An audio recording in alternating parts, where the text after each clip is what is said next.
So this is still not the review of this campsite or any kind of positive mention about my stay here. It's been a couple of days, getting settled in a little bit. It's been interesting. Um, as you know, I came here completely. Uh, that's my cat in the picture, sleeping. Way ahead of schedule. Way ahead of schedule, right? So my ability to kind of prepare myself for what's to come was extremely limited to responding to a horrible situation that was ensuing. Um, and for those of you that haven't watched that video, basically, Moab got really hot really quick. And I'm not talking about like summer came hot. I'm talking about there was a weather uh, phenomena that has transpired, coupled with the wildfires that are raging next to Moab. Last time I checked, there was like 800 acres or something crazy like that. Everything was blanketed in smoke, and there are sandstorms all over the place. So there was a lot of that, right? And the temperatures basically skyrocketed with the weather front coming through and then stalling, and then I ran my generator every single day when I was out off roading, and basically to run my AC for the cat, right? So it was 122 degrees, 110 in the shade, and I was gone for about 4 hours more or less, and it looks like the AC quit working maybe about hour and a half into my absence. The cat, uh, he barely made it. He was in a really bad shape. It was 104 inside the RV. Um, Nursed him back to health. I don't know what's happening over there. Somebody is grinding something away, whatever. Uh, so I had to, adjust to the situation and left Moab way earlier than I expected. Had to forego my intended trip to the Wedge, to the Goblin Valley, to Escalante for a different reason, to Capitol Reef for a different reason, and basically drove through hell just to get here, right? So, in doing so, despite all the tribulations that happened along the way that I've covered in previous video, uh, I was so largely unprepared, it's not even funny. So one of the biggest issues that I encountered is because of all the mountainous roads, um, trying to wheel myself up the stupid mountain, hauling my pickup truck on a car hauler trailer.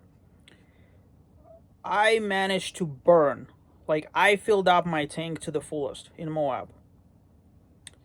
I came to the beginning of, I guess, just south of Montrose, $1 million highway. Look on the north side, essentially. By that point, I had about maybe 50 to 55% of my gas left in the tank. By the time I made it here to the campsite, me trying to go up the hill and all that stuff, it's sitting just above a quarter of a tank. Now that's a big problem because I can't run my generator if it drops to a quarter. It's a safety mechanism in RV generators. So, my pickup truck basically had less than 1/4 of a tank because I was off-roading at Onion Creek, and I prefer to travel as light as possible because, let's be honest, I'm already pushing the boundaries of what's achievable. I'm not flat towing, I'm towing this massive thing. Um, So I like to travel light, right? So I come here. I don't know what it is about Colorado. Like in Colorado, for being such a magnificently beautiful state, with all of its gifts that it gives to the people, with all the mountain ranges and all the sand dunes and all the national parks and state parks and gorges and pine trees and mountain ranges and passes and lakes and rivers, it lacks common sense. Now, I'm not going to get all political because that's a whole different conversation. But look at this guy. That's right. In any event, there we go. Now both of us will look there. So, the issue at hand is that whoever, like, nobody ever rectifies the things that are not addressed. Okay, so for example, $1 Million Highway is an extremely popular destination, so you would expect to see basic accommodations such as gas, you know. Let's start with that one, right? Um, the only gas available is in Montrose, and then a very long stretch to basically Uri, right?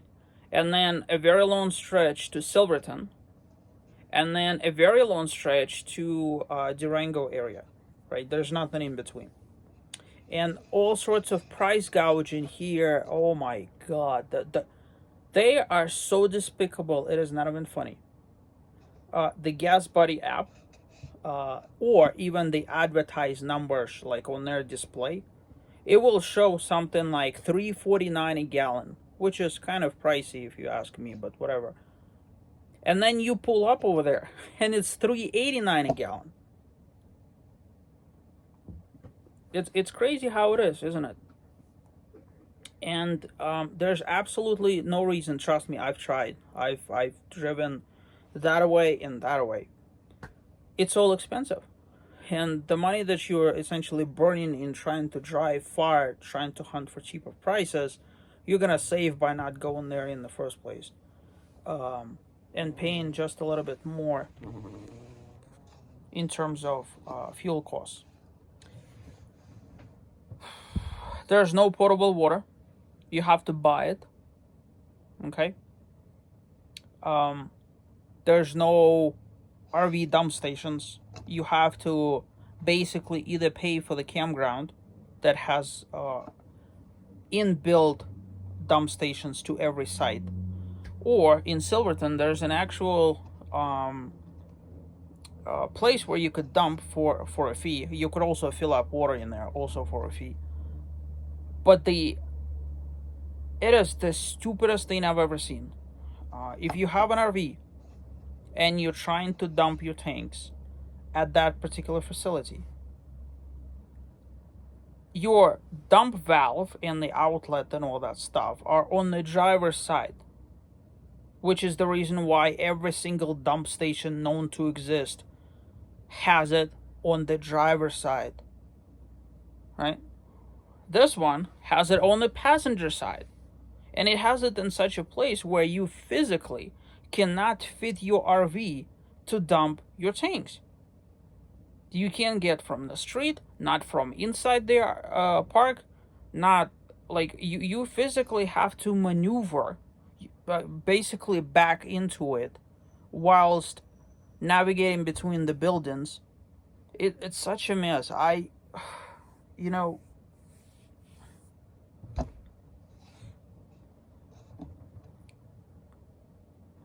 anyways, so I have found free water. I'm not going to advertise it because I don't want that opportunity to disappear for people who think outside the box. And no, I didn't get it from the rivers. From what I understand, just by speaking to the locals. A lot of water bodies here in Telluride, Ouray, Silverton area are actually extremely polluted. Uh, the outflow that's coming off the historical mines that are in the area apparently is leaking all sorts of nasty juju into the waterways. And there's all sorts of efforts being made to kind of treat the water and yada yada yada, but there's all sorts of nasty crap in there that you just have to be absolutely crazy to um, to drink from the local rivers. And the horrible thing is, rivers are everywhere you look. It's just, it's crazy. There's my historical mining has been done everywhere in the region, and I'm sure there's places where it hasn't been impacted, but you need to know, right? If you have an RV, you don't have that luxury of driving up the mountainside, if you know what I mean. So after cruising about in the area for, I don't know, 100 miles or so, give or take, um, I have finally found, and I think I'm good. I think I'm good. That should last me for another. Mm, I'm thinking maybe um, first week of July. I'm thinking, and then I'm going to Durango for a quick spell, and I'm hoping that there's something over there as well. Um, so I am blessed that I came prepared, uh, because I'm able to leave RV here and have the gas canisters and water canisters and water hose and water bandit attachments and the water filters, all kind of in my pickup truck so that I could shotgun this, and you're not gonna find any of that stuff. As a matter of fact, finding anything in this area is basically impossible.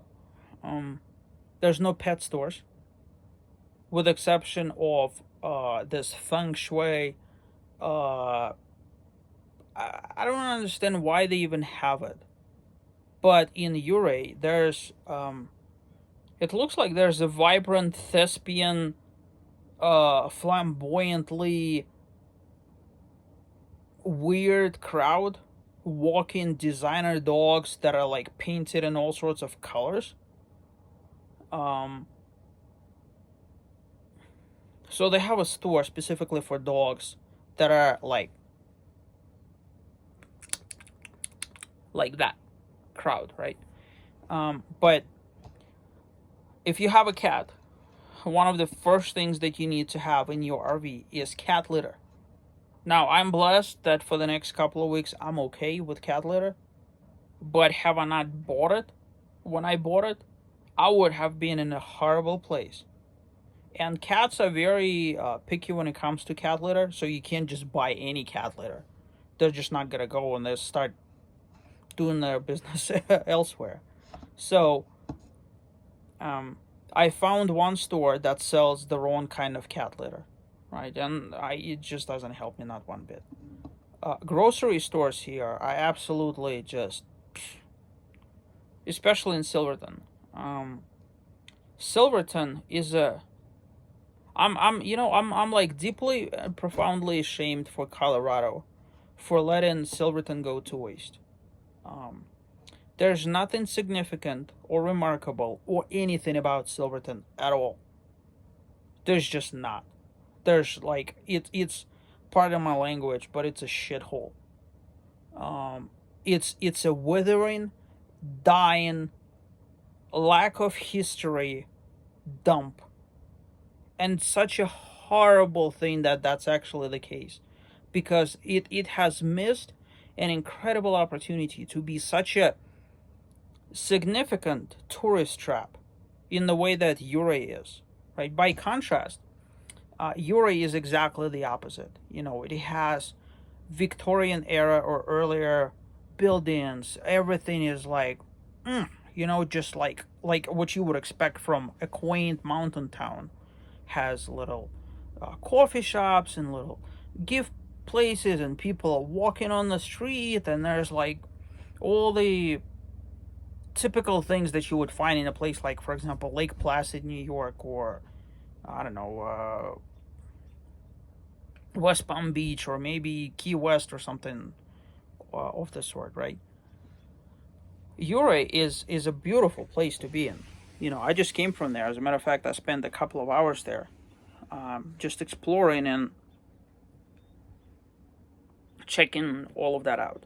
Silverton is exactly the opposite. There is garbage everywhere. Oh my god, and I'm not talking about like trash, I'm talking about garbage.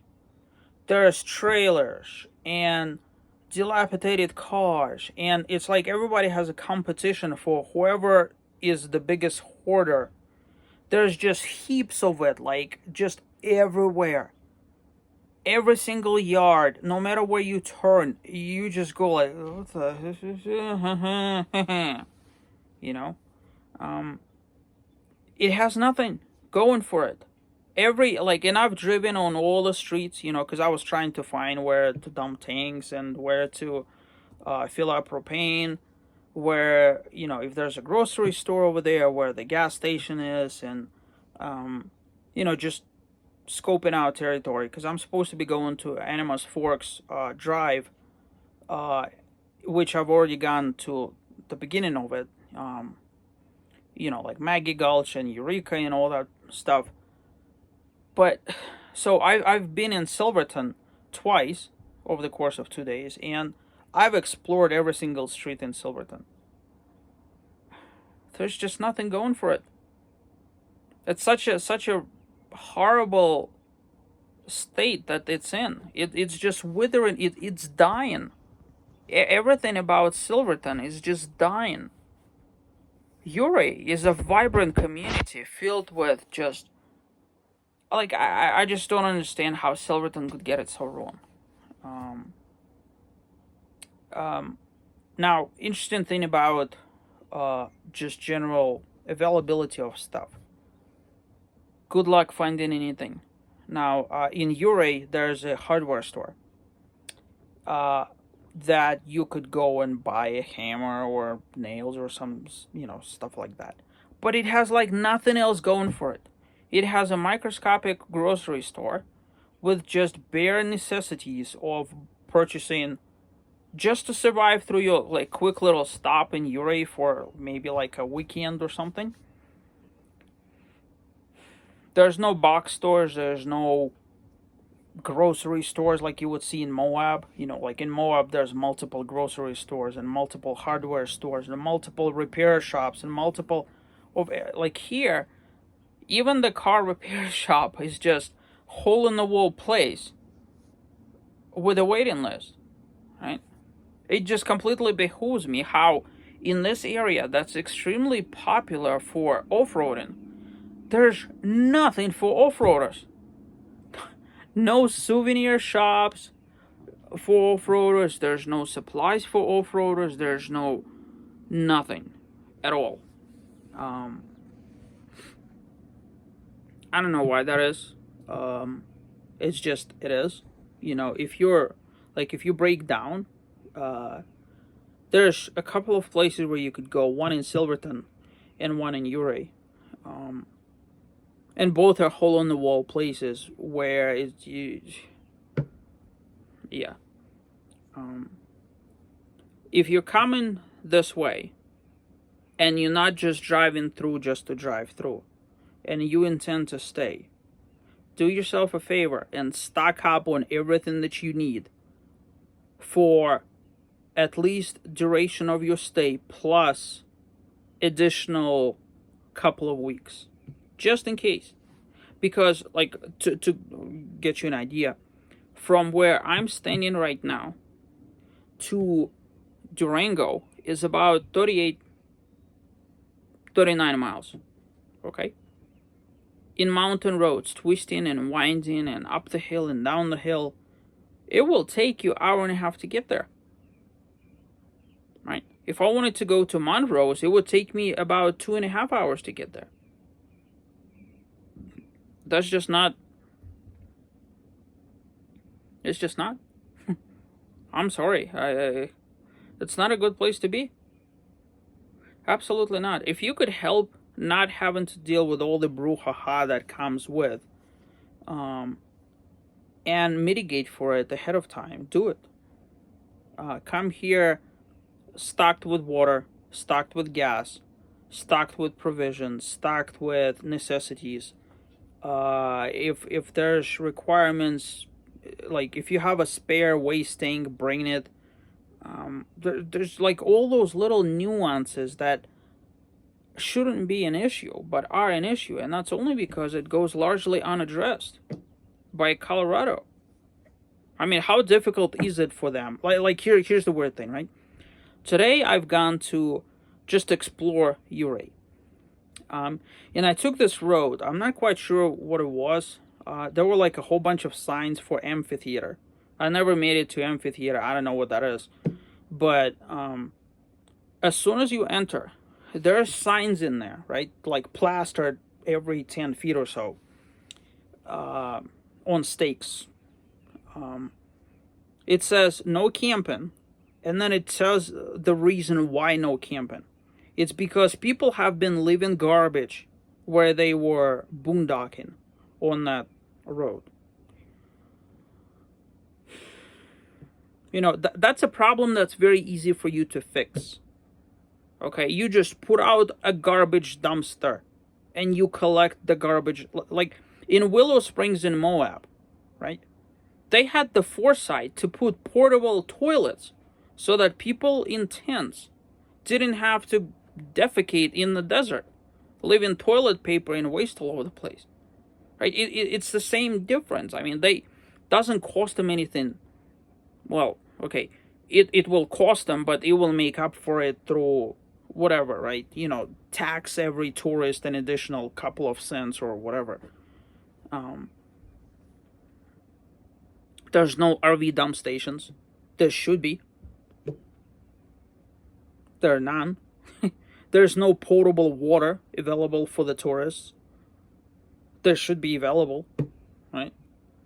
It's a no-brainer. I don't think I've ever been to a place yet, with exception of Uray in Silverton, that hasn't had free water, at least for hikers. Because I've been all through the country, right? 24 states so far. 24. There's free water for hikers available everywhere, except for the area that's a capital for hiking here in Colorado.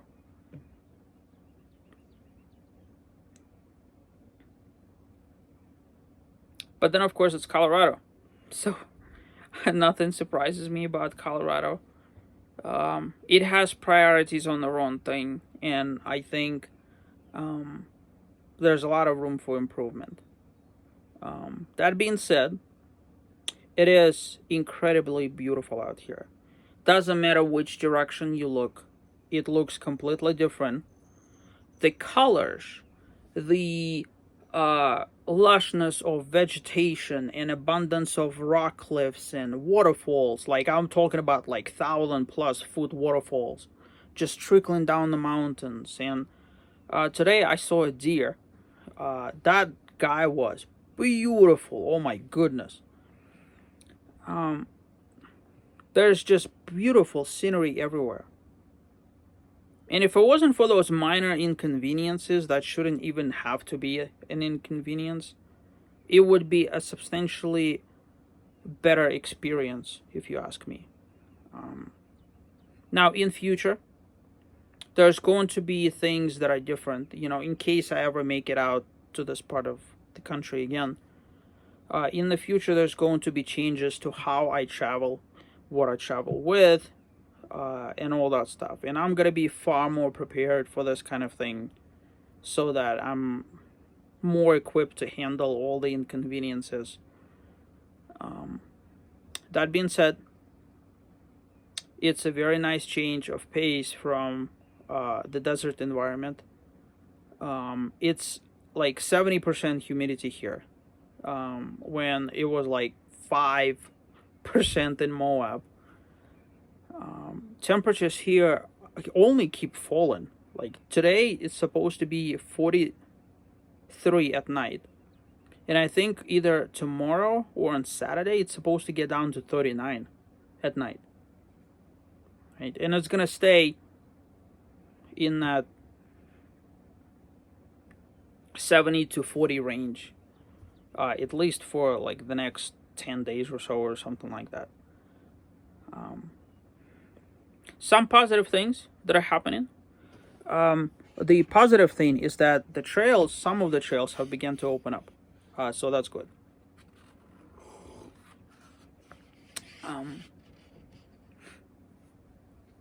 Some of the trails that I wanted to go are closed for one reason or another.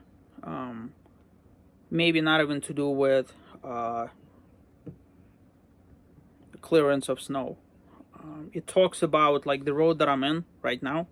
It's supposed to terminate in absolutely incredible hiking and also a gravel road drive to Clear Lake and Island Lakes, and I think it's Blue Lake or Crystal Lake, whatever it's called.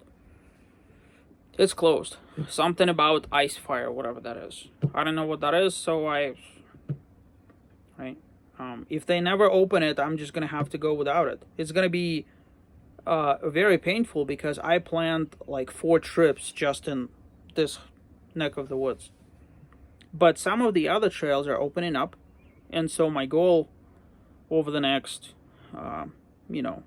several weeks is to basically balance out working full time, being able to enjoy my activities full time, to film as much as I can, to go off-roading as much as I can, obviously keeping, and then in 2 weeks, there's going to be some decisions made, because I'm in a huge pickle. I don't know how to untwist the knot. There's no internet anywhere unless you want to stay in paid campgrounds which charge you exuberant amount of money every single day. This is the only place in the area within 25-mile radius that has internet where I could physically park and camp.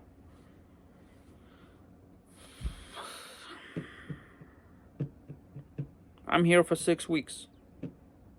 And the limit of the stay is only 14 days. Do the math. So, but we'll cross that bridge when we get to it. For time being, I just need to keep doing what I'm doing. And just, get the lay of the land and figure things out as I go. So, until next time, thank you for tuning in.